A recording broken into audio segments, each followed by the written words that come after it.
Chat, blame that man right there. Chat, blame that man right there. Hey, Blame that man right there. Hey, is this how it started? Yes, this is how we're starting. This is how we're starting. Blame that man right there, bro. Hey, listen. Blame him. I'm sorry, peeps. I had to hold up the show. I was doing something else, you know what I mean? We got to cut bread multiple different ways, but hey, we here now. Greatest European show alive, you know what I mean? CultureCams back, Fuad back, Dos Locos is back. You know what I mean, baby? Give ourselves a round of applause, please, in the chat. Let's go. We got listen, people. You know how it goes, man. Dos Locos, big. In a way, it's not big, but this is what the Champions League new format was designed for, to just give you a little bit more dramatic moments like these ones. The Champions League playoffs are done. We actually now have the teams that are in and the teams that are out.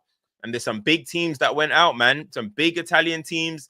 Man City going out. So we need to go into this, man. We need to talk about this. There's so much to talk about. Real Madrid, Man City, PSG won 7-0. They're looking so exciting.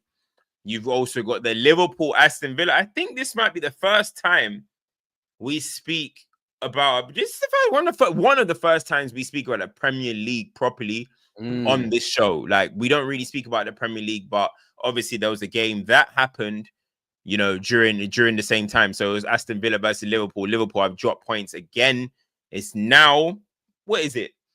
5 point. It could now become 5-point lead over the top if Arsenal win their game in hand. But before we get into all of that, guys, make sure you like, share, subscribe, turn the notifications on, and let's talk about it, man. Real Madrid 3, Man City 1. And not only was it, the scoreline actually makes it sound kind of like, oh, it was a close fixture, but actually watching the game, bro, that was so easy for Real Madrid. It's actually laughable. They should have walked away with 5 or 6, honestly, if they could have. Like, it is actually a shame that it ended 3-1 because,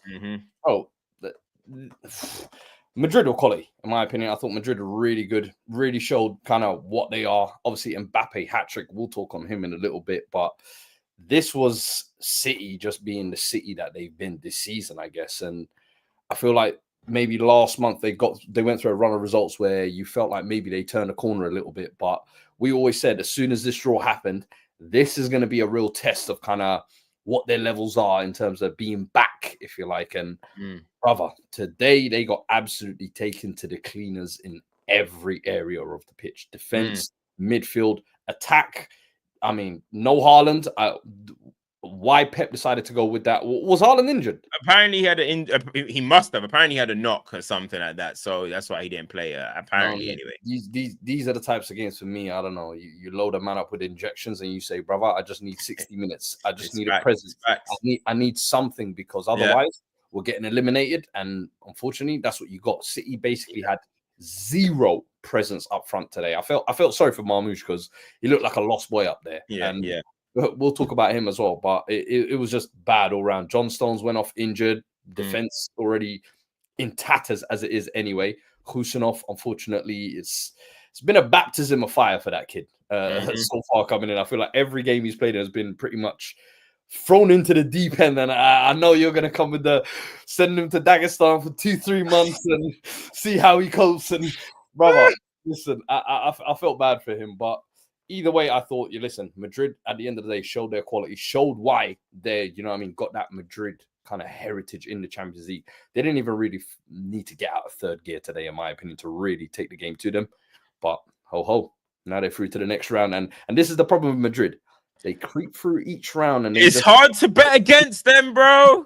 Hey, this ain't the year for them. We're going to get them out of here. And then they just, hey, we just going to chug through slowly but surely. And then before you know it, they're there in the final once again. Yeah. It's hard to bet against Real Madrid in knockout fixtures, man. Like, in the group stage, they weren't doing it. They were still trying to find their way through with the Mbappe, Bellingham, Vinny, Rodrigo kind of setup. But this is what Real Madrid do, man. Knockout rounds, they come alive. And it's why it's still so hard to bet against Real Madrid in the later rounds, in the last 16, in the semis, in the quarterfinals, whatever. It's going to be hard to bet against Real Madrid, man, because not only did Mbappe score, which we're going to speak about, score a hat-trick, it felt like everyone was kind of in their groove. Bellingham was playing really well through a 90-minute performance, played really well. Valverde playing in the right back still had a brilliant performance. Vinny was cooking. Rodrigo was cooking. And Mbappe was delivering. It's like everything Real Madrid would have wanted and everything they would have envisioned worked today. Tchouaméni back in midfield, which was important for me, I think, in Tchouaméni going back in midfield. Shout out to Ceballos. I mean, this guy is doing his thing in a big game. You know what I mean? He was the Arsenal reader. He's doing things in big games. First leg he cooked. I can't lie. First leg he cooked. Yeah. This is exactly what Real Madrid would have envisioned when they're bringing in this front three. So let's talk about it, man. Let's talk about it. Kylian Mbappe, hat trick. You know what's crazy? This guy has 28 goals this season. I don't even know how he's got 28 goals this season. Doesn't even feel like it. I remember when certain man wanted to take him to court. I remember. He went to court, right? We were actually saying, are you sure you want to do that? Remember? Quadri, you are in huge trouble, my friend. Because I remember when that case was being built, I said, brother, do you know who this man is? I said, right now, as you're taking him to court, he has 14 goals. And he was saying, nah, but it's penalties. We need him to rise it still. And I said, hey, man, season ain't done. Don't sleep on Kylian. And listen, you got some blood on your hands as well, you know. We remember the technical hype. We remember that chat. We remember that chat. We're gonna spin the block on you soon, don't worry. But today was just one of those examples. I felt like today was literally, people will say, oh, look, it's Man City. Don't take it in too much account into it. I'm like, bro, Man City are still Man City at the end of the day. This is still the Champions League at the end of the day. You needed Kylian Mbappe to turn up at some point and show who the hell he was. And today was a knockout stage game where he said, okay, let me remind you lot. Yeah. Right foot finish. Here you go. Oh, you don't want some skills? Let me give you the shimmy, left foot, weaker foot. Bang! What you got? Oh, you want a third? You want a hat trick? I'll give you that as well. Brother, today he ticked all the boxes and he was hungry. He was a constant threat, punching the line, punching defenders in their face. That's the Kylian Mbappe that we know and love. And all those of you that spoke crazy, don't go anywhere. We are coming. We haven't forgotten. And this second half of this season, I'm expecting big things from him. I'll be honest with you. This for me now is the barometer that we know Mbappe on. And now, this is the level we expect, brother. Week in, week out, Champions League, deliver it. What I was saying to HP, I was saying to him, I was like, it felt like a game, but it's hard because Man City this season are giving everyone career nights. Now people are going to Man City and saying, how can I put up my best shots? How am I gonna walk out or walk away with a highlight reel? But at the end of the day, you still got to go and do it. But it felt like one of them nights, because it's still Man City with the name Man City. It felt like one of them nights where it's like, is this the time? And I know it's 28, 29 goals later, but is this the time where you kind of feel like it's like, mate, like now Mbappe is a 9? Do you get like now he's a 9? Because the whole thing was about how he's adapting to 9. Everyone was saying he needs to go on the left. And I remember there was a moment where Vinny got injured. And then people were like, hold on. Mbappe is cooking on the left. But now in this center forward role, now I don't think personally he's been blowing me away with performances. I'm going to be honest, right? You know I love Mbappe, but I don't think he's been blowing me away with performances. But he's been getting the numbers, which is key for his confidence, which is key for him. But today's performance for me was exactly what you would want from your 9. From your 9. Linked up well, scored his goals, and there were some lovely goals too. Delivered in the big moments. That is what you would want from your 9. So do you think we're now starting to see the reinvention potentially, or do you still think, no, he needs to end up back on the wing? Listen, I don't think for as long as Vinicius Jr. is in this team, he's ever going to end up back on that wing. That was always going to be the kind of big conundrum when he signed it. So what do you do with these two? Do you play them in the front two? Do you swap them week in, week out, playing the left wing? And I think there's always been an adaptation period that Mbappe has needed for this role, for this team, for this system. And I think as the weeks have gone on, he's getting more and more used to it. I think playing in the 9 is not something that is maybe natural to him. He will always drift in positions. Never. And I think even today, you saw him. There was moments, bro. I saw him going 1v1 with a Diaz, with Hussein. Like he went with every single defender, and I think that is kind of that having that kind of freedom to really drift about is actually what's going to get the best out of him. But is he someone who's going to thrive in that 9 role? I think as long as he is willing to accept that he is that position, and he doesn't have this thing of, nah, man, I play my best football on the left, and I need to be on the left. I think that's the only thing that's going to stop him from being a great number 9, if you like. I don't think you will ever look at Mbappe and say that's a pure number 9, if that makes sense. No. He doesn't have that type of profile. But can he be someone who makes the most out of that position, still gets his goals, still shows his game, still shows what he can bring to the table? 100%. And especially when you have the guys around him performing the way they did today as well. Tchouaméni was just a rock in that midfield today. Rodrigo. I'm pleased for him, man. Yeah, so please for Tchouaméni, man. You know what it is? When Tchouaméni plays well, they call him Aurelian. When Tchouaméni plays bad, they call him CultureCams. So listen, I'm glad. You say that, bro. You joke, man. You say that. You call him CultureCams. This guy's been trying to push this narrative for about a year now. Hey, we still haven't seen you and Tchouaméni in the same room. That's all I'm saying. That's all I'm saying. But you know what? I thought the supporting cast today definitely helped that performance as well. Like, I got to give a hats off Rodrigo today. That's another one. Today, that brother was an absolute pest. There was one point, I think they had a corner where he closed down the clearance. Then he got the high ball that bounced back again, fed it back to Vinny, and he almost got a chance off again. And I was like, that little moment there just sums up his entire game.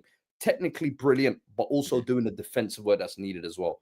Quality from everyone today. I think it was just a brilliant performance, everyone. But again, like, I think it was so weak from Manchester City that it got to a point where it's like, it's so crazy that we're talking about Man City, because it gets to a point where you're like, how much credit can I give a man, or how much credit can I give a team because Manchester City was so poor? When I saw them roll up with Gundogan and Bernardo Silva in the midfield, I had no hope for them. I literally had no hope for them. And when you're looking at what Real Madrid have in terms of the athleticism, the quality of Jude, of Tchouaméni, of Valverde, Man City have shown all season they cannot handle that level of player. So Mbappe, for me, I know again it was a weak Man City team, but it did feel like not finally, but it's like we can rely on you now. Like, if we need to, we can rely on you. And I was saying to HB, we need to give massive, massive respect and credit to Jude, to Vinny, to Rodrigo, because these guys started the season horrible, Real Madrid. And Mbappe was trying to find his way in and stuff like that. And they all could have had egos, bro. But instead, Vinny was giving him penalties. Jude was doing the dog work, not scoring in 11 or 12 games. He was doing the dog work. Rodrigo, you know, he's always been unselfish.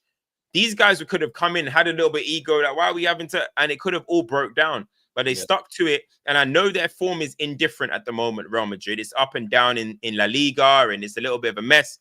However, not a mess, but they're a bit unpredictable in the league. Champions League, you cannot rule them out. You cannot rule them out. And now it's getting to a point where I feel like, now I saw when they played against Liverpool, comfortably lost against Liverpool. But now it's like when it gets to them Champions League later rounds, if they play a Liverpool, if they play one of these better teams, I still won't bet against them too much, man. I still won't bet against them, despite it being, as I said, them getting schooled by Liverpool. I still wouldn't bet against them. I want to give a shout to Jude, though, as well. I feel like Jude, you know, he's been boxed into this kind of, people are boxing him into this kind of like poacher. He just wants to poach goals and stuff like that. And you saw what I was screaming for the Euros, Fuad. Play 8. Just play him 8. Play him 8. Play him 8. Play him 8. And of course, his tournament wasn't good. He started, you know, slacking a little bit, and he didn't have a great tournament. He didn't. He had some heroic moments. But you know me, bro. Like, it's not about the goal. It's not about the assist. I'm going to look at your performance.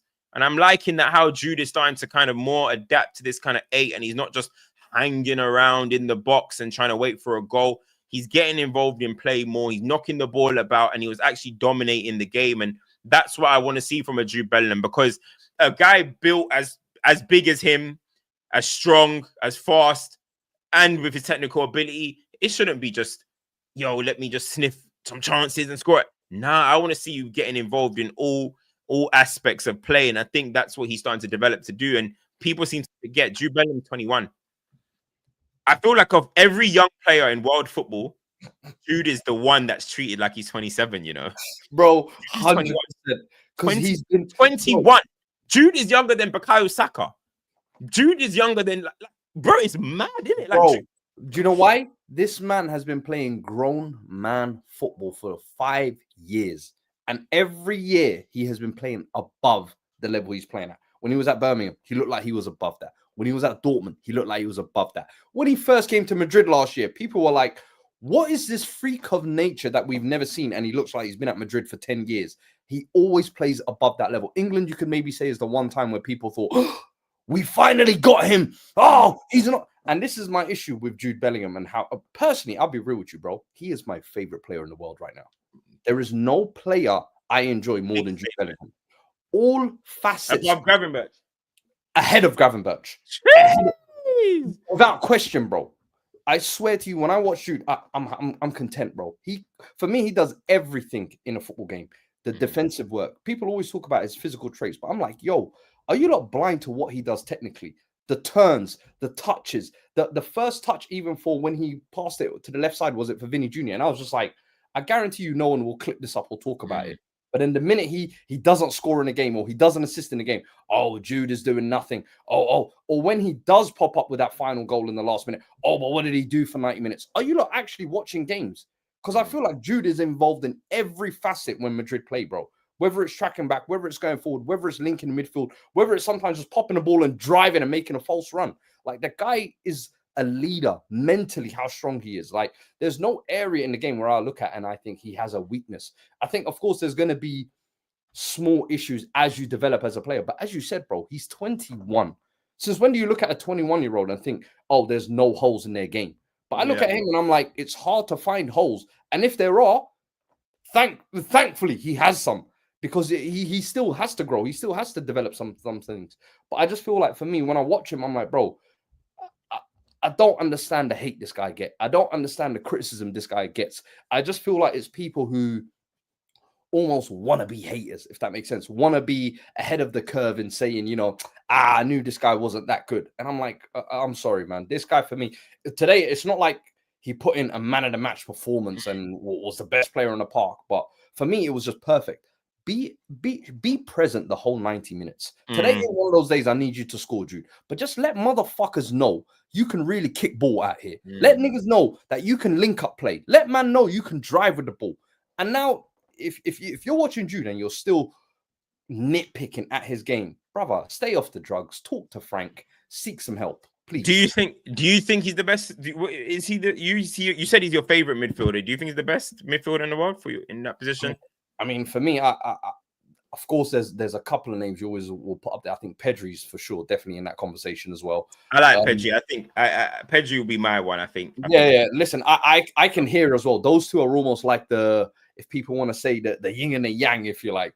But Jude Bellingham is the type and profile of midfield that I personally like, if that makes sense. But listen, I think last year for me, he got overlooked in the Ballon d'Or conversations. I actually thought it was borderline disgusting, the kind of PR campaign of Vinny Jr. clearly deserved to win it. And I'm like, what about your teammate Jude Bellingham, who was also... It goes in the Champions League second half of the season. He kind of course, Champions League second half, I agree. But also in the league, was he not contributing heavily throughout that? So for me, it's a case of, I felt last year he got snubbed, but for me, Jude is going to be someone who is regularly involved in conversations. And if you're a hater now, stay there.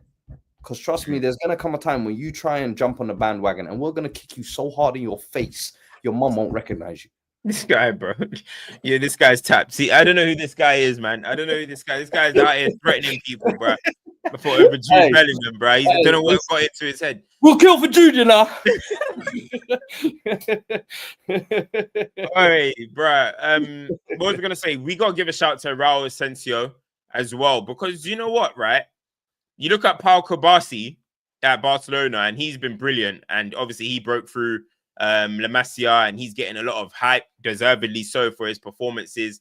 But you're looking at Raul Asensio, and he's been thrown in a difficult situation because obviously Real Madrid have had the injuries at the back. But not only that, it's like they've had injuries at right back, they've had injuries at left back. Like, it's everywhere, and he's just this young guy coming in from Real Madrid B or Castilla or whatever, thrown in.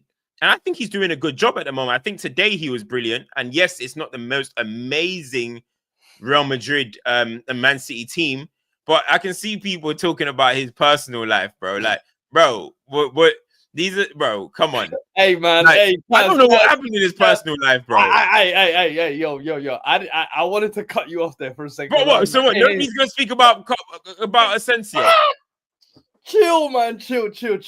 Because I saw some of the allegations. I went, hey, put it this way. I tweeted out, hey, man, what a ball. And I said, week by week, whenever I've seen this Asensio kid, he keeps stepping up to the plate. I remember the first week he got thrown in. Is it ongoing? Is his case ongoing? Bro, I thought it was like an old case. Let me check this out, bro. It's ongoing, brother.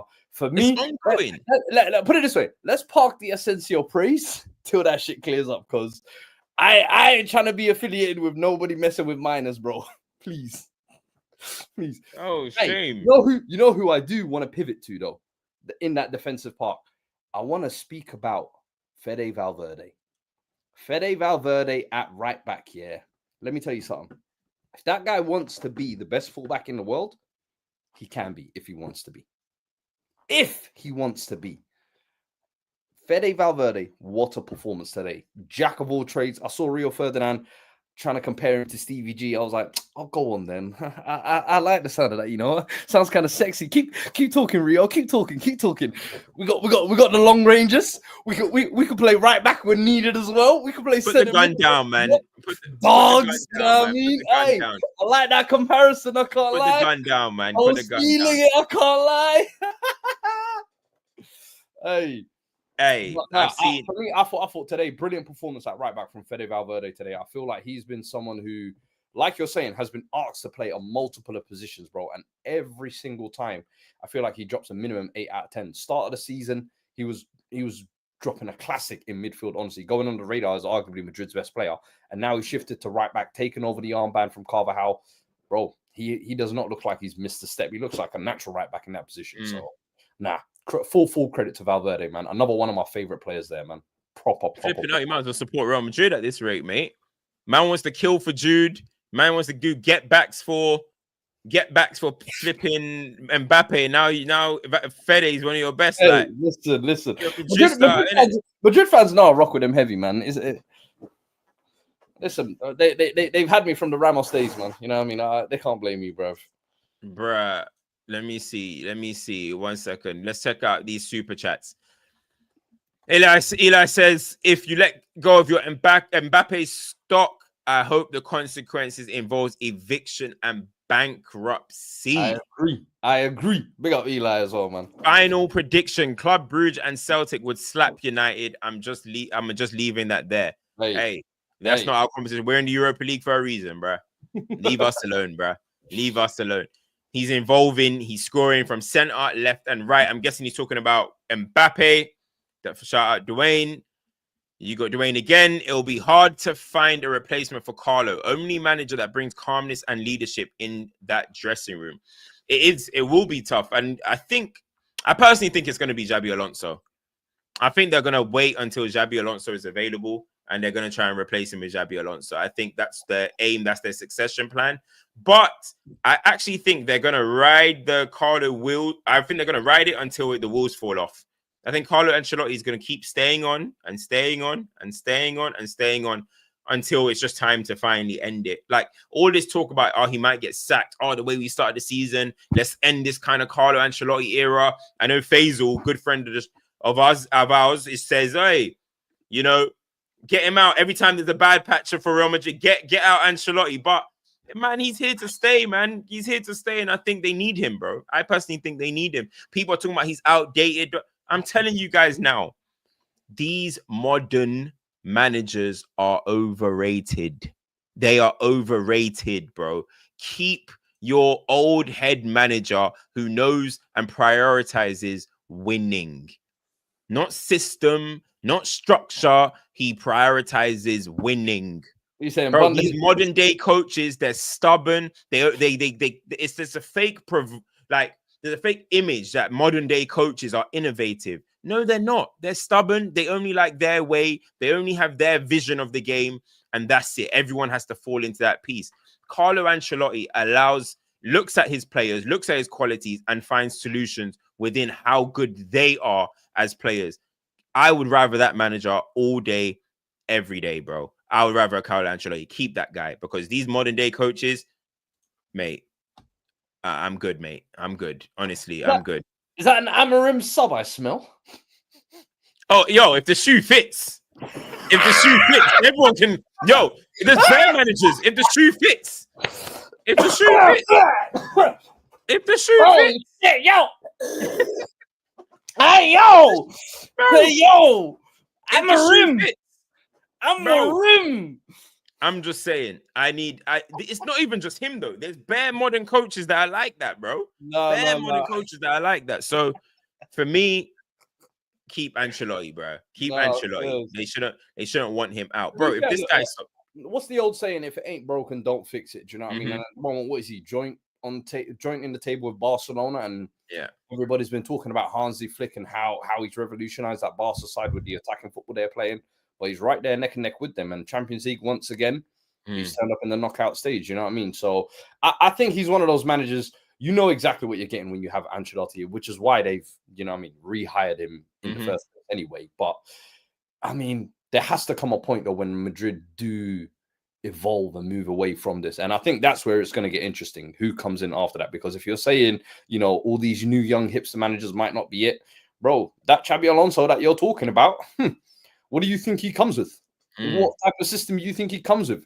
So trust me, it will be interesting to see if they can adapt to that and if he can adapt to that level of club as well. Because trust me, Leverkusen and Madrid is two different kettle of fishes, bro. Yeah. Hey, Van Persie just got the Feyenoord job.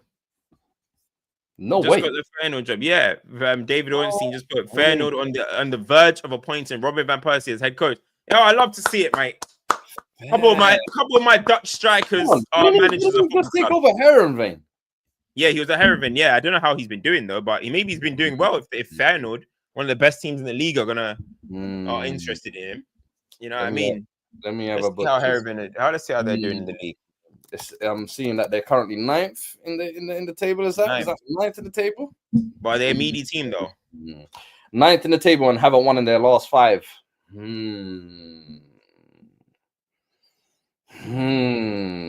Are we getting these jobs on merit or are we getting these jobs on name?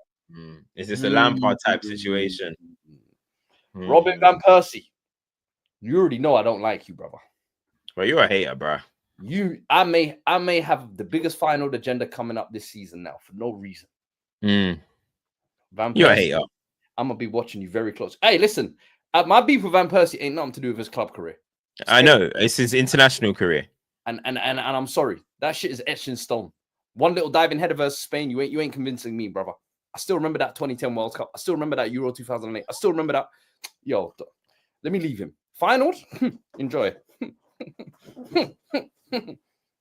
Hater, man, hater. Van Persie, that's my boy right there. But let's talk about the other games. I need to talk about Foden. Guys. I'm not gonna lie to you. But that stick has been beaten. Want to see us address Phil Foden? We have spoken on Phil Foden on FCM, on previous Dos Locos. At this point, it's beating a dead horse. I can't lie to you. It's just repetitive. We know what Foden is. Brother, just let the dead body rest. Literally, the body's cold, bruh. Body's cold, bro. I'm telling you, there's nothing we can say about Foden that we haven't said already. And trust me, you're talking to two guys who hailed him to the moons. We have had to accept what he is now. Listen, Foden. It was nice knowing you for a while, man. He needs to go on. Listen, let me not even say what I was going to say. But listen. Let's talk about the other games. Oh, thank you, Mervin. I think he thought I forgot. So wait. Whoa. What we doing? Next game, bro. Move on. You thought I forgot. Let me put this in quickly.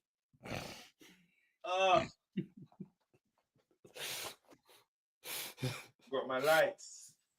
I forgot my lights. Where are you going, blood? Where you think you're going? Where you think you're going, bruv?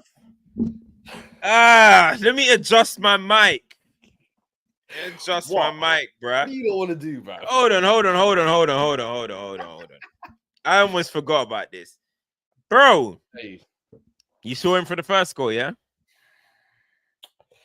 You see, the thing is, I've clocked what's wrong with Ruben Diaz. All right, here we go. Let's hear it. See, I don't know if you've been keeping up with the tabloids or not. Yeah. Ruben Diaz has recently got himself into quite a how do I put this? High-profile public relationship, should we say? And me and you both know those types of things aren't really for, the real jugadores. And I feel like that has impacted the concentration levels, the gusto to play the beautiful game. And I feel like it's almost like a semblance of what we're seeing out there on the pitch. So as much as I would love to point the finger, go, ha, ha, ha, Ruben Diaz, look at you on that goal, I'm going to be a grown man. And you know what happens when you fall in love. And how that can affect the mental, the physical, the heart. So I'm listen, do your thing again. I understand. That's a sweet one. That's a real sweet one there. Oh, you know what I mean? Listen, a little honeymoon period. This season's a write-off anyway. 6 month, 8 month. But wait, what happened to City only? No. But what happened to City? No. What happened to Man City are only dead because Ruben Diaz ain't playing. When Diaz comes back, things are different. Not only you saying that, it was tapping Tobes as well. When Diaz comes back, things are gonna change. Why is it not changed, bro? What did I say to you, bro? I'm telling you right now, Fuad, that guy is not what you lot built him up to. No, 100%. He is what I think he is. He is 100%. Listen, you will never not convince me Ruben Diaz is a top. Oh my gosh. Never. Bro. You will never convince me. I know what I see with my eyes. When I see real defenders, I am the centre-back whisperer, not you. That's me. You leave that to me. Yeah? You don't want to cook him. Listen, we've seen him get cooked before. What was it? Euro when Enesri or World Cup when Enesri was dunking on him. When his balls were still in his face. I don't know if he got them balls out his face yet, bro. I don't know. Listen, today he got dumped on as well. But listen, when you're a centre back, when you're playing at the top level, these moments are going to happen. Go and check the John Terry tapes. Go and check the Carlos Puyol tapes. Go and check the Lucio tapes. Go and check the Alessandro Nesta tapes. You will find some cookings on all of them.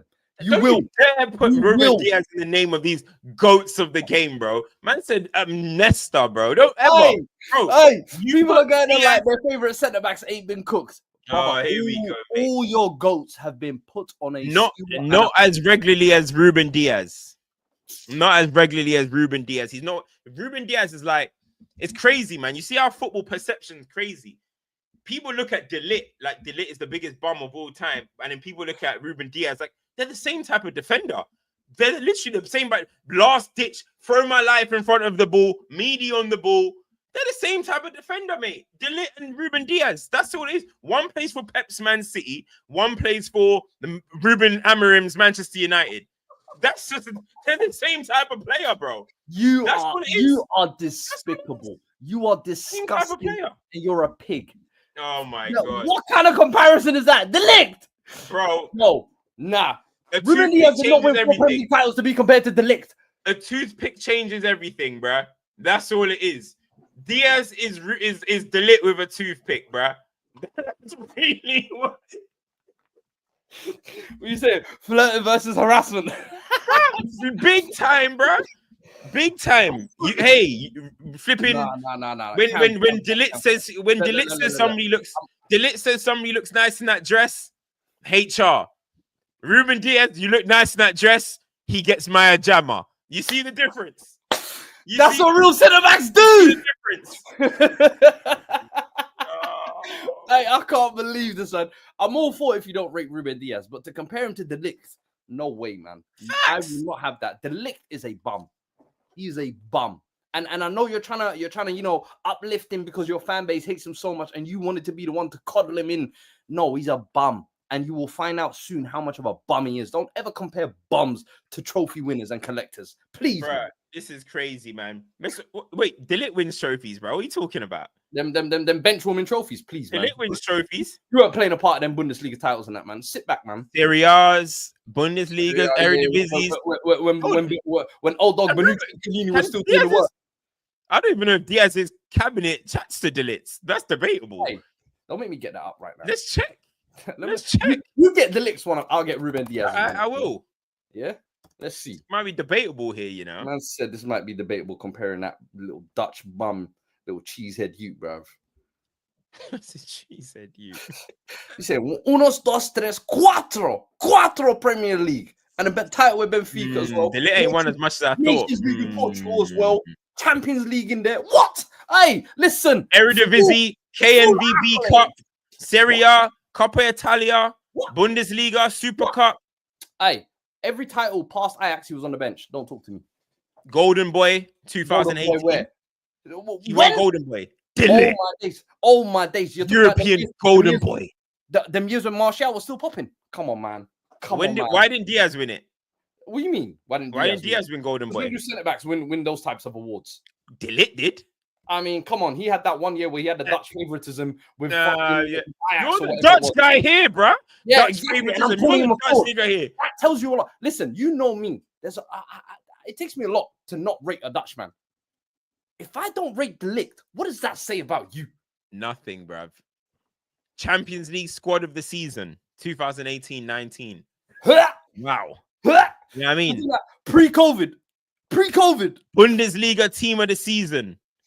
UEFA team of the year. Oh, he even won goal of the season. What goal was that? I need to check that one. Somebody smell like shit. Bruh. Anyway, flipping De Ligt with a toothpick. But anyway, let's move on. All three Italian teams went out.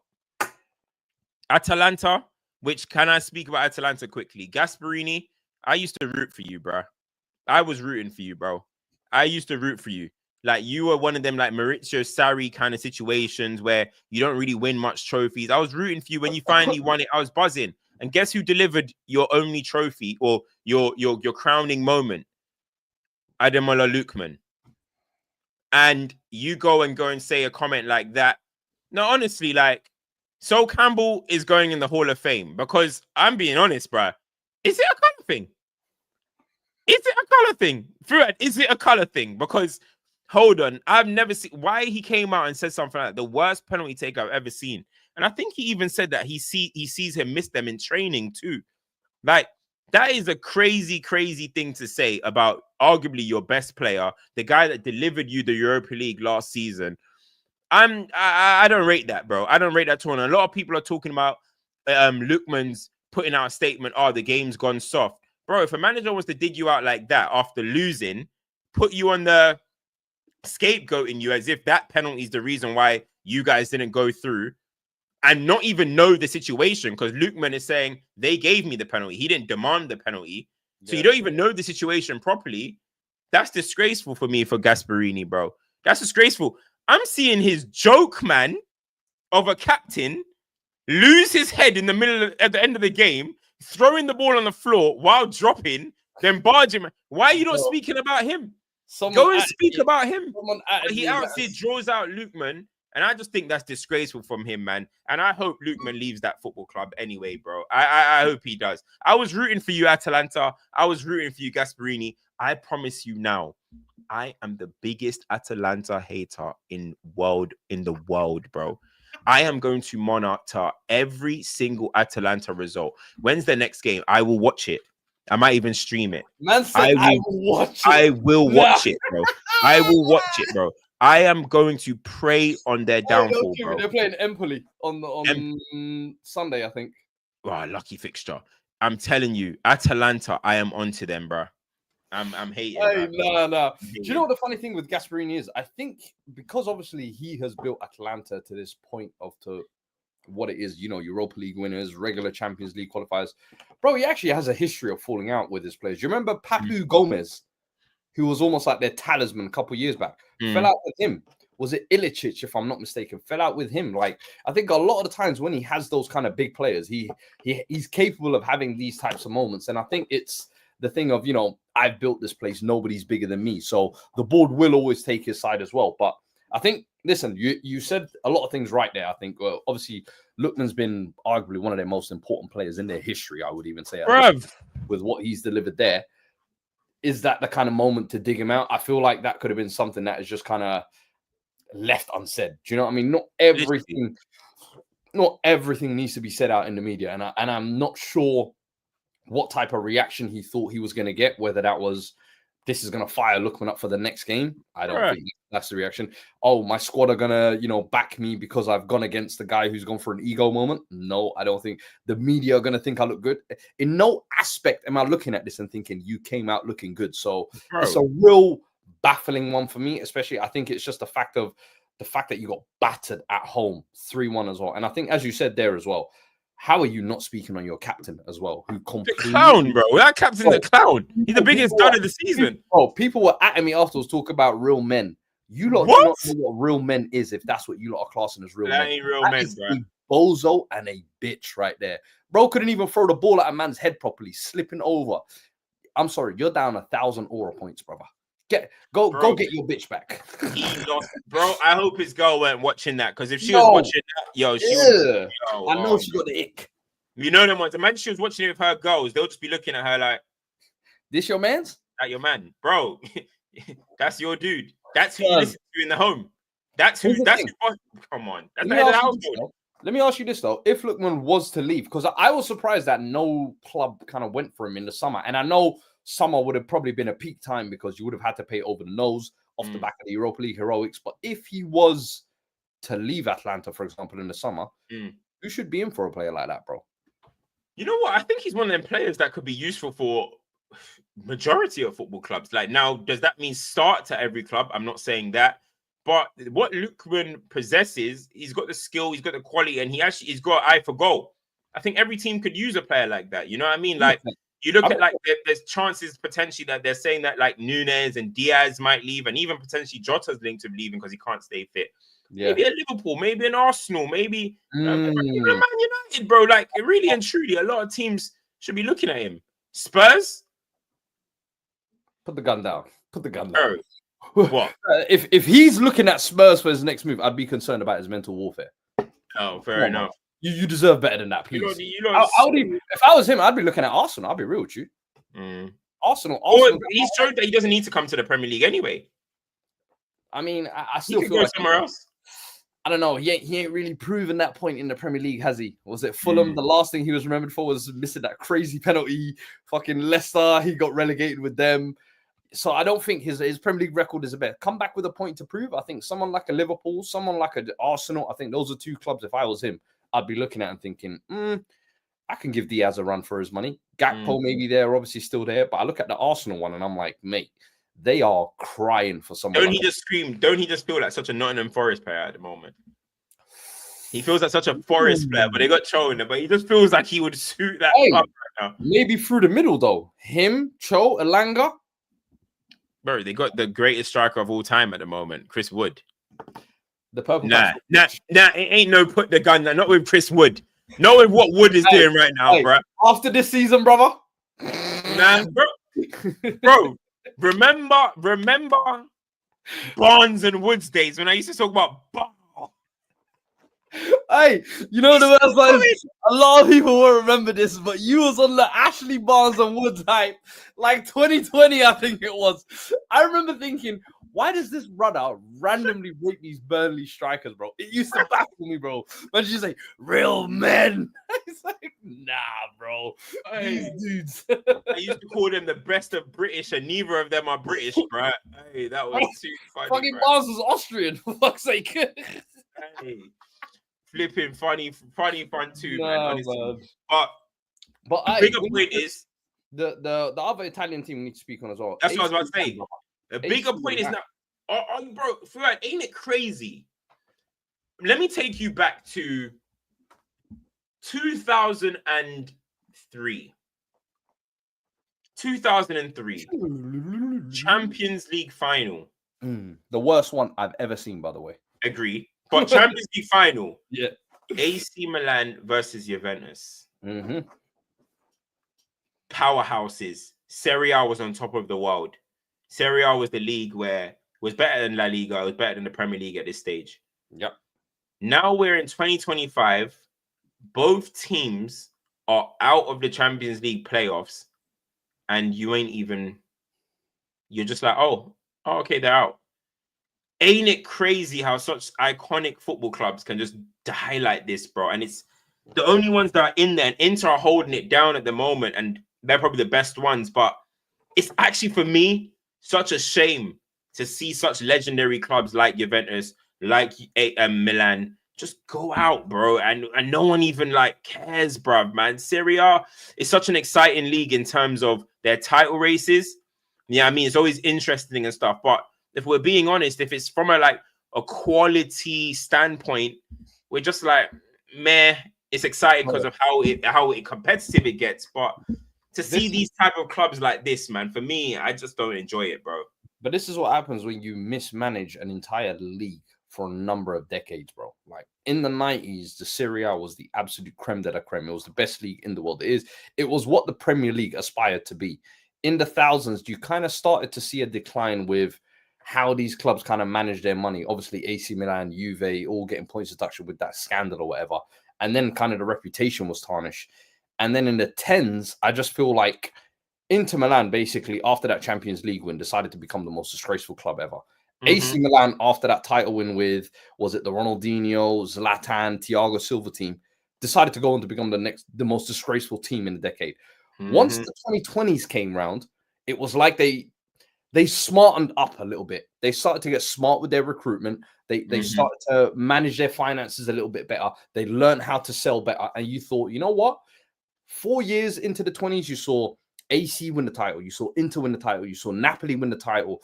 You saw Juventus win the title as well. And you were thinking, you know what? This is actually a very competitive league. You saw the Inter get into a Champions League final, AC get into a semi-final, and you thought Italian football is getting back to that level again. But there's always that hindrance of a mismanagement within Serie A, and it only takes 1 or 2 seasons for it to unfold. You look at AC Milan now, 2 seasons ago were Champions League semi-finalists, 3 seasons ago were title winners. And then they go on and decide, you know what? We're doing pretty well, guys. Why don't we just sack our sporting director and legend, Paolo Maldini, and just start bringing in random Donnies? Why don't we just start playing merry-go-round with the chairs, with the managerial chairs, and just start hiring Fonseca and Sergio Conceição and it's just mismanagement after mismanagement after mismanagement. And you look at the Juve situation, similar thing. One day you're talking about you want to move on from Allegri, you bring in Pirlo, then you're like, oh, we need to go back to Allegri, then you get rid of him and you bring in Motta, the shiny new toy. Mismanagement all over the place. And there's only so long you can keep getting away with this, from their attendances, from how the clubs are run to how the league is run. This league is in decay, bro. It is a dying league, brother. And there's only so many times you can keep getting away with it. And I feel like that's why nobody's surprised by it anymore. When you see AC Milan getting knocked out by Feyenoord, bro. Like they went 1-0 up in the tie early doors. You're thinking, oh, this should be a walk in the park. Should be no problem. Feyenoord, this ain't the on a slot Feyenoord as well. And then they remind you there's absolute idiots in there. Theo Hernandez on a yellow card, meant to be one of the leaders, meant to be one of the captains of the club, diving on a second yellow. You're a stupid idiot, brother. I'm sorry. There's no other way to talk about it. You're an idiot. And then, I'm sorry, it doesn't end there. Conceição, what the hell are you doing in taking off your only focal point, your only threat, and your only goal scorer in the game in Jimenez, and then leaving João Felix out there to do nothing? The guy's a fucking hologram. Therefore, and guess what? 5 minutes after that substitution, you go and concede a goal. Game is gone. For me, it was just poor mismanagement in that game from Conceição. I feel like there's been poor mismanagement of AC Milan in general over the past couple of years in terms of their transfers and things like that. And it's indicative of the whole league, bro. Like the whole league. Inter Milan are maybe the only ones that you say have been kind of papering over the cracks, and they're lucky. They're lucky that they got Inzaghi in at the right time, because they were following suit. They'd won the title, and then all of a sudden the board went, hold on, we got no money. Steven Gerrard, you got to sell the club. And then Inzaghi came in and just managed to milk out what he could from the players he had, managed to get them back to title-winning ways, has turned them into a fluid, good club now. Let's hope he can keep them there, because they're the last. I don't even know, last standing flag, if you like, Yeah. of Serie A. If they go down, hey man, we might have to start considering their place in the European rankings. Bruh, I mean, you made very good points about football. There's not much I could even top up on that. But bro, you know, before we move on to actually the teams that knocked them out, I say it all the time, bro. I just need a little bit more from Leao, bro. Need a little bit more. I always say I need a little bit, and then you bring in the ultimate kind of foreplay player in João Felix, and you're just like, hold on 1 second, is there a playground out here, bro? Yeah, I mean, Leao, I do think he tries, but I think I need a little bit more, bro. I do agree. I think especially in that type of game, I think he left Felix and Leao out there to kind of be the difference makers, and they just kind of got shut out, unfortunately. But one thing I will say for Leao, listen, I was a former Leao hater, but this season I went from hate watching to I may have been too harsh on you, my friend. Fairs? I may have been too harsh on you, and I don't change my opinion. Where's he gonna get moved? For so many times and in so many games, I've seen him be the one to dig them out, pull them through in moments. Even if he's not the guy who's scoring or assisting the goal, he is the one actually making things tick and making things happen. And I'm always like, damn, bro, does it always have to fall on him? Can one of you other bums not actually step up in this game? Do you know what I mean? So that one, I hear it. But I think the guy is already carrying a lot of burden. I thought Reinders, for example, who we've given a lot of credit on this show in previous episodes too, I thought he was pretty poor yesterday, I'll be honest. I'll give a big shout to the Dutch teams. 2 Dutch teams, bro. PSV and Feyenoord. Like, who would have thought that the Dutch teams would have knocked out the 2 Italian teams? So massive credit to them. Bro, I can't believe I'm about to say this, right? Let me quickly go through these super chats real quick, actually. Yeah. Blicky says, watch Arsenal get Feyenoord. I think the draw, I'm seeing the people in the chat are saying the draw is on Friday. So I'm looking forward to seeing that. The draw on Friday. Suj says, big up, gents. Hit the like and subscribe, people. Yes, he's got the right idea, guys. Make sure you guys do that. Let's get to 500. We've got 929 in here. 51 minutes in. Let's get to 500, man. Plutonium fried rice says big bomber clock gal. Yeah, she busted. I don't know. What's he chatting about? Is this a Drake lyric or something? I don't even know, man. Dwayne says Pulisic's been holding them up for the last 2 years and now he's burning out. Yeah, he has been good. He started the season. Yeah, last year he was pretty decent. And this year he started off really well as well. So yeah, I mean, he's Pulisic at the end of the day. You know what I mean? It's going to level out eventually with all due respect. You know what I'm saying? But I can't believe I'm about to say this because I'm often on this platform saying that I really dislike this football club. But you know what, people, right? I ain't gonna lie. PSG are starting to move me, bruh. Yeah. PSG, we finally got him, ladies and gentlemen. Bro, that team is exciting, bro. Hey, I remember after the City game, I was saying to you, hey, man, could this PSG team be a little bit different? You know what I mean? And you know what it is, yeah, is I feel like they've done all the things we've been asking of them for years.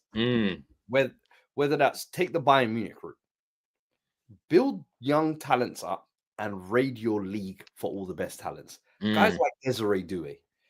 Bring Dembele back. Bring those French stars back. Be that #1 club for French nationals, if you like.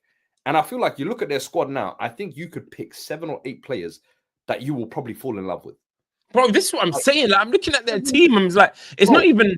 It's just... Okay, now, when I say moving me, I don't mean I think they're going to win the Champions League. Yes, right? Yes. No. But in terms of... you team, I like their team. Yes.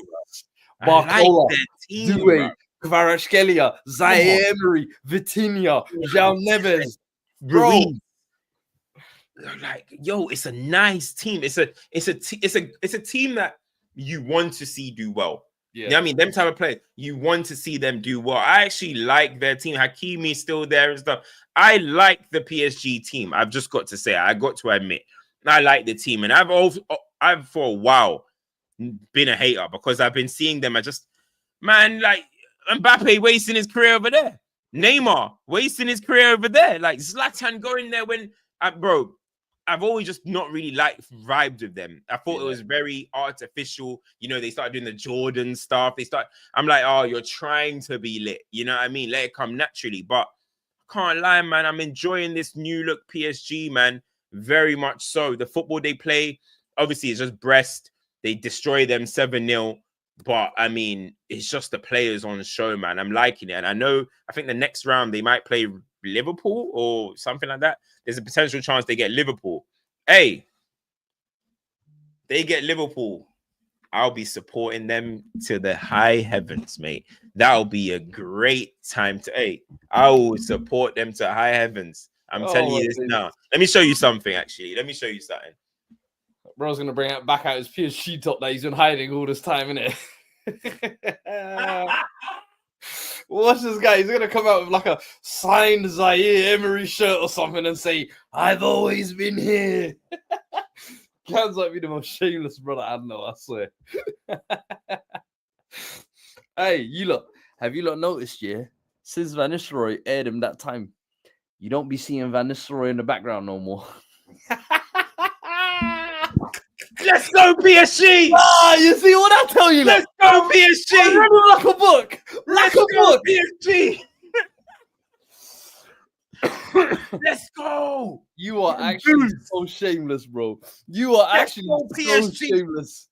Bro, I told you, bro. I ripped that rude top off my wall, bro. Get off my wall, bro. Get off my wall, man. I hope Leicester get relegated, bro. Get that off my wall. Where's the rude shirt, brother? Where is it? Where you hiding it? Wherever it is, don't worry where it is, man. It's in the bin. It's in the bin. Hey, I'm crying. I'm crying. So let's move on. What is there any other European ones you want to get into before we talk about what the Liverpool Aston Villa means for the Premier League? Let me have a quick look at some of the other games. Bayern, I can't lie to you, were a little bit lucky versus Celtic. Celtic should have actually walked away with that last minute, but Michael Elise popped up last minute with a lovely cross. But other than that, I think all the other results are pretty straightforward. Bayern stink, bro. Bayern stink. Harry Kane. Hey. It's Elise and Inshallah over there, I'm telling you. Kane, bro. Hey, Musiala. A lot of people are. One thing I will say, I'm telling you now. One thing I will say, the difference in football discussions between Jude Bellingham and Musiala. Do you know what I clocked? Musiala gets away with a lot more that Jude Bellingham would not even. Hey, I've seen Musiala put up Jude Bellingham's Real Madrid. You know his run in the last season in the Champions League, and everyone is saying he's mid. Same one. I've seen Musiala do that so much, and nobody says anything. That's all I'm saying. The thing is, I like him. I rate him. I'll say it, bro. Fully agree. Incredible footballer, but we have to point out sometimes when he does drop a stinker, brother. And that game against Celtic yesterday was a smelly one. I can't lie to you. And I'm watching very closely because I'm seeing more and more of these big game allegations, and I'm thinking, hey, Florian Wirtz.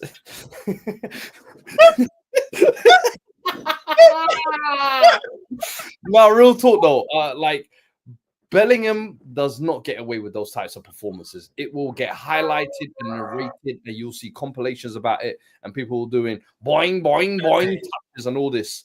But Musiala, hey, you're cute and skinny, so guys will overlook it. So we're watching. Yeah, we're watching still. We're watching. All right, cool. Liverpool. Nobody gets away with it.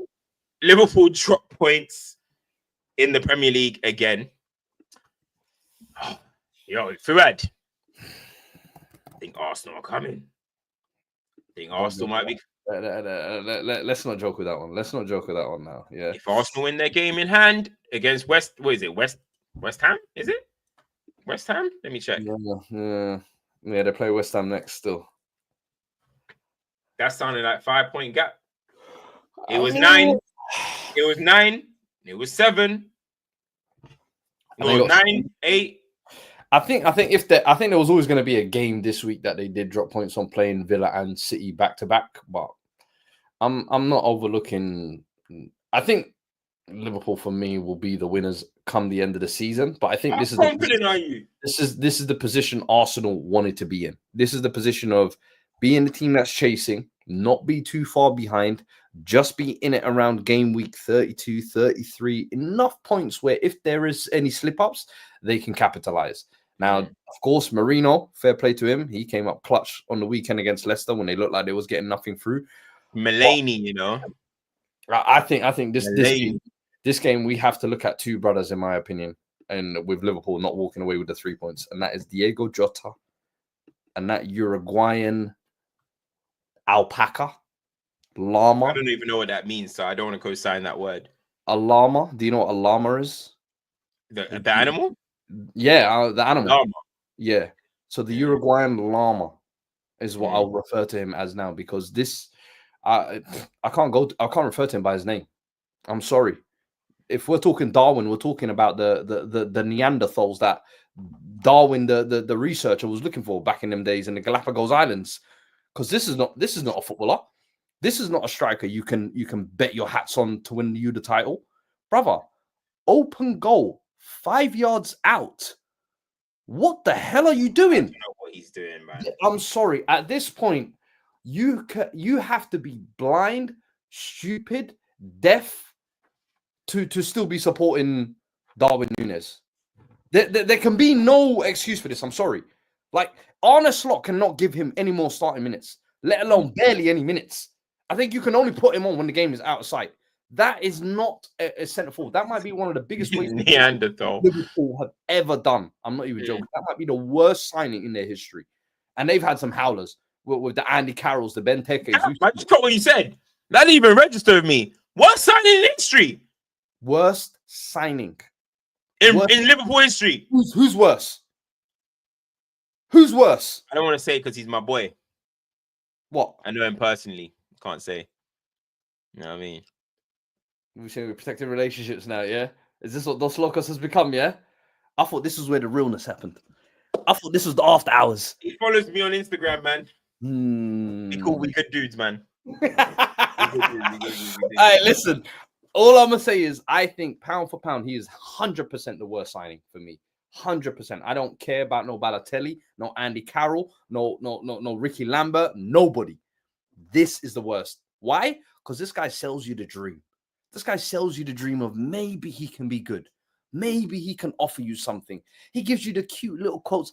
Resiliencia. Stick with me, guys. He does a little cute little TikTok videos where people think, oh, you know what? How can you not like Darwin Núñez? Because he's a fucking donkey who can't put the ball in the back of the net, bruv. Hell no. I'm sorry. If Liverpool want to be successful moving forward, you have to get rid of players like that. I'm sorry. And Jota, some of your misses were criminal. Yeah. I can't lie. I'm going to let him get away with this one because he's come up trump so many times and been key for them in so many moments. And listen, that other brother, though, no more. I think Keita's the worst signing than Núñez. He's worse. Because guess what?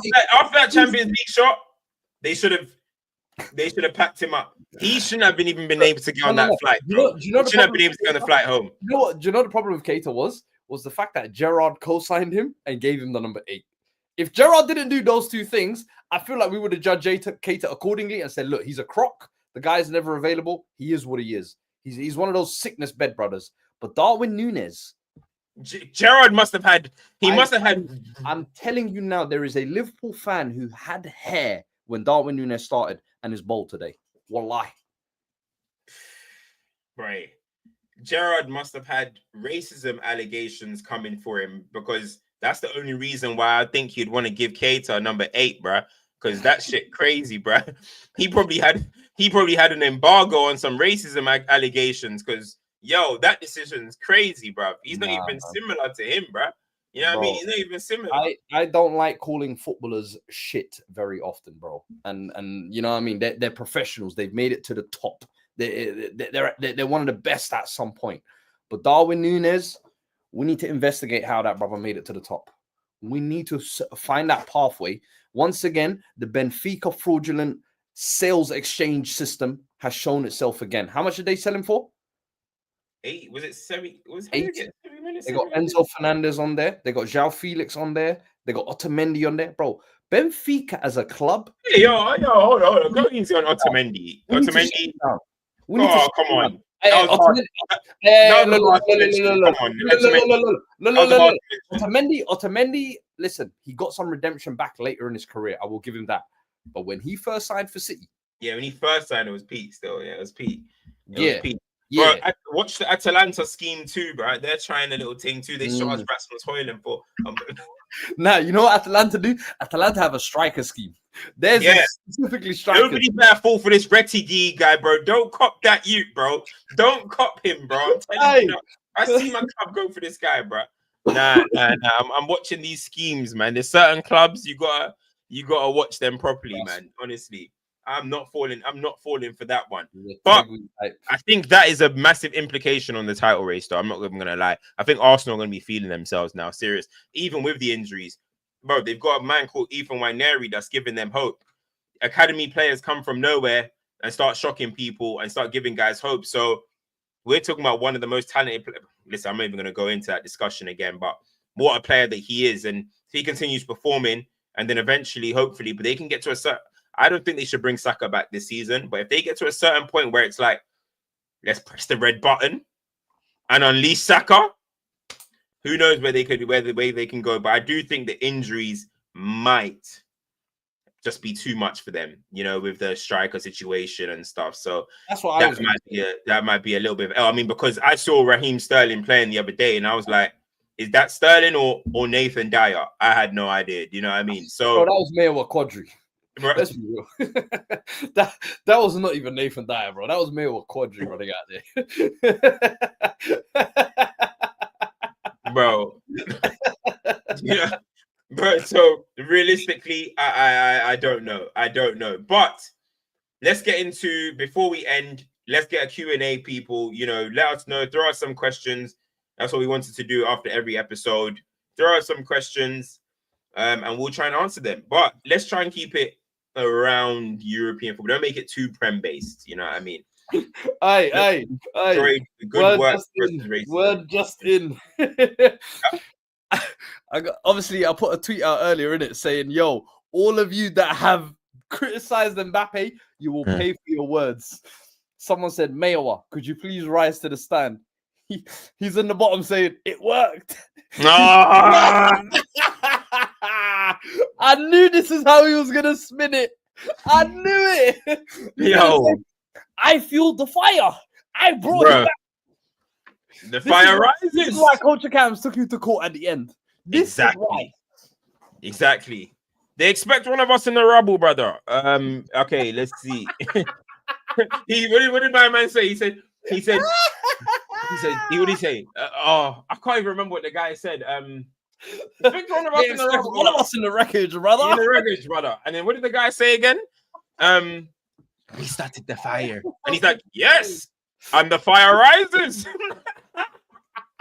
I need to watch that Batman again, I swear. Bro, hey, fucking cool, bro. That's the greatest opening scene ever. Bro, in terms of quotables, it might be one of the best films ever, I swear. Bro.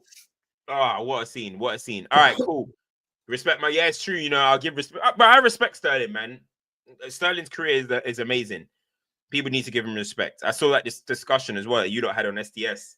Yeah, man. About the legend. Over the board, bro. Talking about he ain't a Premier League legend and that. I was like, yo. See, I think he's a Premier League legend. But I separate a legends and I call them like the god tier, like level players. I fully agree. I know what you're talking about. You're talking about those guys who are in the upper echelons. Yeah, Henry, Giggs. I'm not in the upper echelons. Yeah. But to say he's not a Premier League legend, I refuse.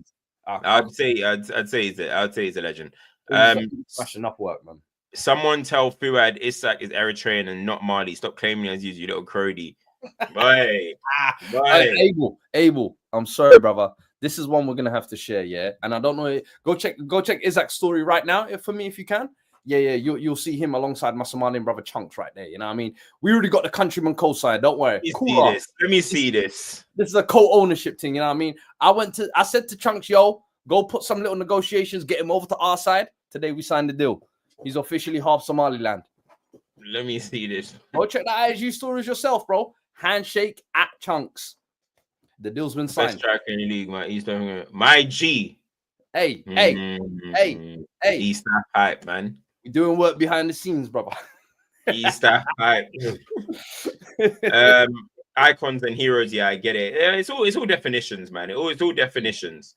Icons and heroes and stuff like that. Okay, let me look through some of the questions.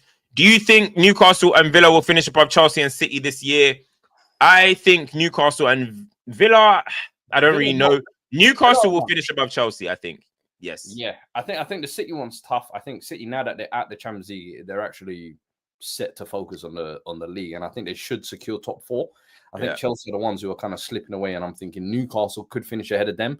Villa, I think they have to go on like a good run of form, I think, on the back end of the season, because if I'm not mistaken, they are now, they're ninth. They're ninth, 39 points, 5 points behind City in 4th, and how many points behind Chelsea? 4 points behind Chelsea.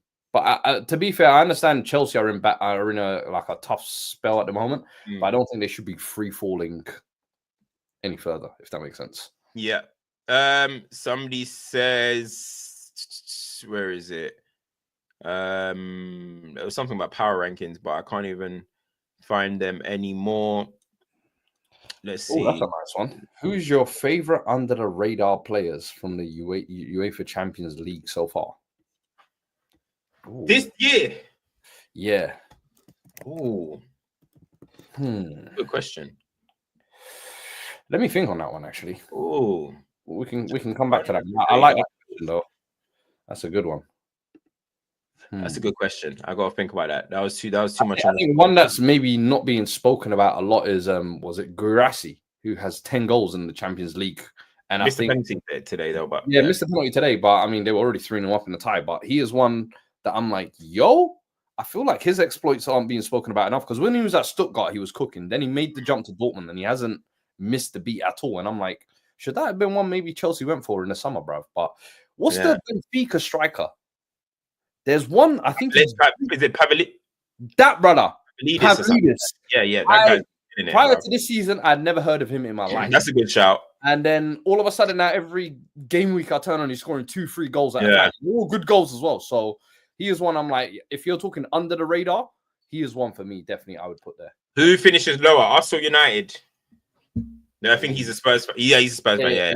He is. I would say United, I think. Yeah, I think United as well. Still standing by your smoke statement. Absolutely. That's never going to change. That's never going to change. All right, Liverpool fans, one day I'm going to leak Cam's address to you lot. Yo, Mbappe. Yo, listen. Mbappe was starting to move like he wants to be in the good smoke rankings too, but I'm gonna watch that situation closely. Do you know what I'm trying to say? I need performances. Anyway, Cams, when's your match for vlog? Match for hope vlog coming? I'm actually, after this episode, I'm looking at my drafts. I've got a draft copy in there, so hopefully it's gonna come either tomorrow or Friday.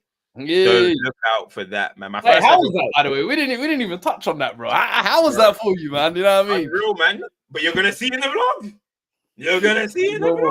Make sure you lot are there, man. Turn your notifications on for the channel, man, so you guys can get there. My first ever vlog. Hey, Gusmo is fucking comedy, bro. I'm telling you, that has annoyed the hell out of people. It's actually makes me laugh. So I was in Qatar chilling with Thierry Henry, and I was getting at it about Gusmo because Wenger said that he likes Salah. I'm like, yo, Salah's a good player, you know, he's a great player. I didn't say nobody should like him. Maineri can never chat to Yamal. Okay, where is it now? I'm losing myself. Who's your player of the year and young player of the year so far? Ooh. Player of the year is Mo Salah, obviously. Yeah. Player of the year is Mo Salah. I think, that was a hard one to ignore. Young player of the year. What are we doing? The under 23 thing? Yeah, under 21.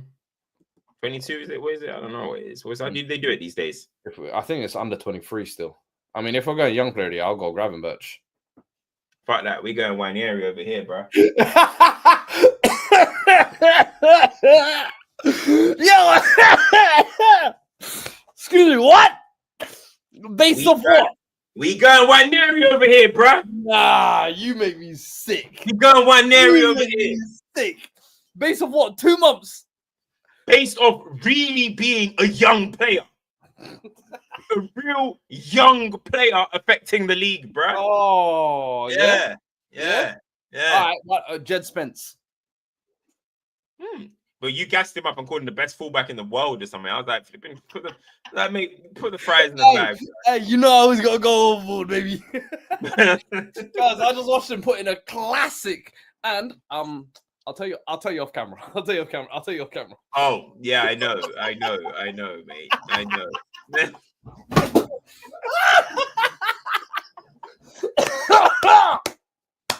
Oh! Kadani, man. Hey. Fuad Kadani, man. Love is love. Chris Wood for Player of the Year. He'll be up there. He's going to be in the nominees.